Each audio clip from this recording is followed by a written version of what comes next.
ทานผู้ชมที่เคารพในมื้อนี้พวกเขาจะนำพาทานไปติดตามคำเห็นที่สำคัญของทานนางมิเกนจอนเอกอัครราชทูตออสเตรเลียประจำลาวเนื่องในโอกาสวันชาติออสเตรเลียประจำปี 2026 ท่านทูตได้เน้นหนักถึงสายพัวพันอันยาวนานและการร่วมมือที่แน่นแฟ้นระหว่าง2ประเทศSabadi.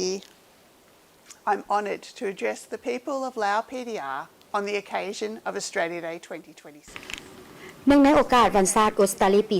2026 ท่านนางมิเกนจอนเอกอัครราชทูตออสเตรเลียประจำลาวได้มีคำเห็นผ่านโทรภาพแห่งชาติลาวโดยได้กล่าวถึงสายพัวพันมิตรภาพและการร่วมมือที่แน่นแฟ้นระหว่าง2ประเทศภายใต้หัวข้อออสเตรเลียลาวย่างเคียงคู่กันตามเส้นทางอันยาวไกล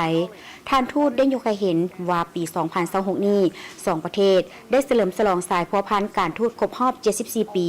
ถือเป็นสายพัวพัน2ฝ่ายที่ต่อเนื่องยาวนานที่สุดที่สาธารณรัฐประชาธิปไตยประชาชนลาวมีร่วมกับต่างประเทศท่านยังได้แสดงความสมเสยต่อผลสำเร็จของสาธารณรัฐประชาธิปไตยประชาชนลาวในการเฉลิมฉลองวันสถาปนาสาธารณรัฐประชาธิปไตยประชาชนลาวครบรอบ 50 ปีในปีผ่านมา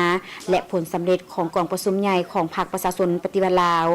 I extend my warm congratulations to the government and the Lao people on this historic milestone. พวกเรามีความภาคภูมิใจหลายที่ได้ย่างเคียงบ่าเคียงไหลกับสาธารณรัฐประชาธิปไตยประชาชนลาวในเส้นทางแห่งความสำเร็จนี้ปีนี้ลาวและออสเตรเลียร่วมกันเฉลิมฉลองสายพัวพันการทูตครบรอบ 74 ปีซึ่งแม่นสายพัวพัน2ฝ่ายที่ต่อเนื่องยาวนานที่สุดที่สาธารณรัฐประชาธิปไตยประชาชนลาวมีร่วมกับต่างประเทศการมีอายุยืนยาวแสดงถึงความยืนนานแบบลึกซึ้งแสดงให้เห็นว่า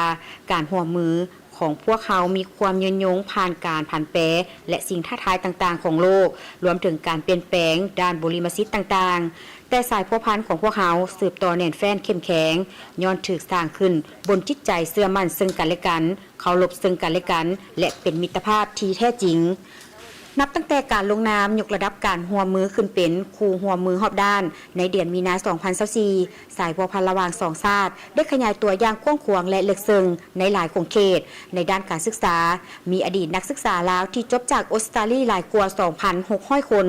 ที่พวมประกอบส่วนในการพัฒนาประเทศชาติส่วนในแขนงการสาธารณสุขโครงการปล่อยยุงที่มีเสื้อโรบาเคีย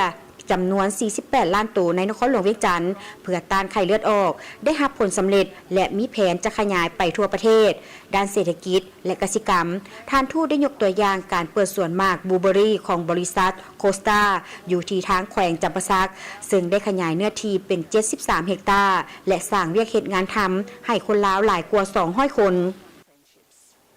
Today, more than 2,600 Australian alumni in Laos are shaping government, business. มากหัวใจของสายพัวพันของพวกเขาแน่นอนที่สุดแมนประชาชน2ชาติจะสืบต่อร่วมกันในอนาคตพวกเขาได้ร่วมกันสร้างสายพัวพันระดับบุคคลและสายอาชีพที่แน่นแฟ้นระหว่าง2ชาติของพวกเขาโดยผ่านทุนการศึกษาอาสาสมัครเวียกงานการช่วยเหลือด้านมนุษยธรรมการแลกเปลี่ยนวัฒนธรรมต่างๆและการร่วมมือในเวียกงานระดับท้องถิ่นในโครงการต่างๆตลอดระยะเวลาหลายกว่า 70 ปีผ่านมานักศึกษาลาวที่ได้ไปเรียนต่ออยู่ออสเตรเลียกลับคืนมาบ้านพร้อมด้วยทักษะและความรู้ความสามารถใหม่หลายด้านรวมถึงมิตรภาพที่ติดตัวตลอดชีวิตปัจจุบันมีอดีตนักศึกษาจบจากออสเตรเลียหลายกว่า 2,600 คนอยู่ในสาธารณรัฐประชาธิปไตยประชาชนลาวที่พร้อมประกอบส่วนเข้าในภารกิจสร้างสรรค์ประเทศชาติในภาครัฐภาคเอกชนหน่วยงานวิทยาศาสตร์แขนงสาธารณสุขแขนงศิลปะวัฒนธรรมและอื่นๆนอกจากนี้ออสเตรเลียยังได้สนับสนุนสาธารณรัฐประชาธิปไตยประชาชนลาวในตลาดกักบอนพลังงานทดแทนและการวางแผนรับมือกับภัยพิบัติทางธรรมชาติร่วมกับคณะกรรมการแม่น้ำโขงในด้านความมั่นคง2ประเทศได้ร่วมกันอย่างใกล้ชิดในการต้านอาชญากรรมข้ามชาติยาเสพติดอาชญากรรมทางการเงินและความปลอดภัยทางไซเบอร์ท่านทูตยังได้เน้นถึงความภาคภูมิใจในการร่วมมือกับพรรคประชาชนปฏิวัติลาวในการหันเวียกงานการจัดตั้งพนักงานให้เป็นระบบทันสมัยและดิจิตอลพร้อมทางเพิ่มทวีร่วมมือกับแขนงสื่อมวลชนลาวโดยผ่านการจัดเวทีสนทนาสื่อดิจิตอลร่วมกับสำนักข่าว ABC และสมาคมนักข่าวแห่งประเทศลาว Non-hydro renewable energy, agribusiness, mining and education.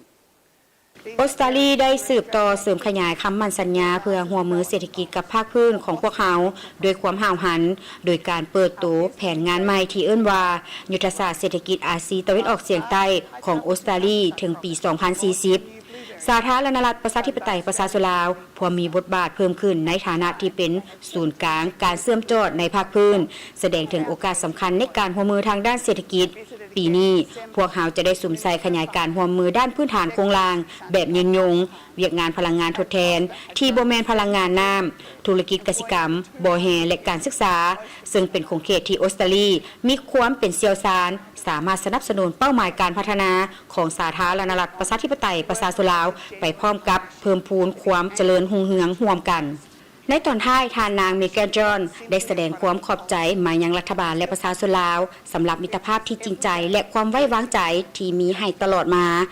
พร้อมทางเชิญชวนทุกภาคส่วนร่วมกันเกี่ยมพร้อมเฉลิมฉลองวันสร้างตั้งสายพัวพันการทูตครบรอบ 75 ปีในปี 2027 ที่จะมาถึงนี้โดยความหวังและความมุ่งมั่นที่จะญาติได้ผลสำเร็จใหม่ๆร่วมกันเพื่อสันติภาพและความเจริญรุ่งเรืองในภาคพื้น The shared journey between our two nations. Khop Chai Lalai. Thank you very much.